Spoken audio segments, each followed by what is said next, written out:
नमस्कार दोस्तों, आइए कुछ कानून की बात जानते हैं। अंतरिम ऑर्डर क्या होता है? जब कोई मुकदमा न्यायालय में दाखिल होता है और वादी को, जो आवेदक है, उसको तुरंत रिलीफ की एक आवश्यकता होती है, नहीं तो उसके मुकदमे का उद्देश्य विफल हो जाएगा।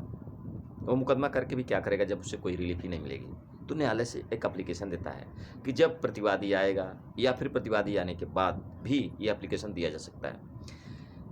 जब तक गुण दोष पर मुकदमे का निर्णय होगा, तब तक बहुत देर हो चुकी होगी और वादी को न्यायालय में आने का कोई मतलब ही नहीं रह जाएगा।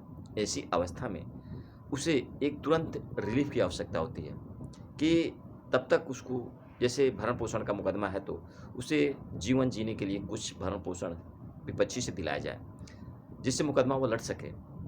जब तक यदि वह नहीं दिया गया, तो ऐसी अवस्था में उसके मुकदमे का उद्देश्य विफल हो जाएगा। वह तब तक इंतज़ार नहीं कर सकती जब तक गुण दोष के आधार पे हो। ऐसी अवस्था में बीच के ही दौरान, मुकदमे चलने के दौरान, उसे एक रिलीफ की आवश्यकता है, अंतरिम भरण-पोषण की आवश्यकता है। तो ऐसी एप्लीकेशन को अंतरिम रिलीफ कहा जाता है, जो न्यायालय के बीच में ही एप्लीकेशन देकर के उस पर कोई एक आदेश हो जाता है।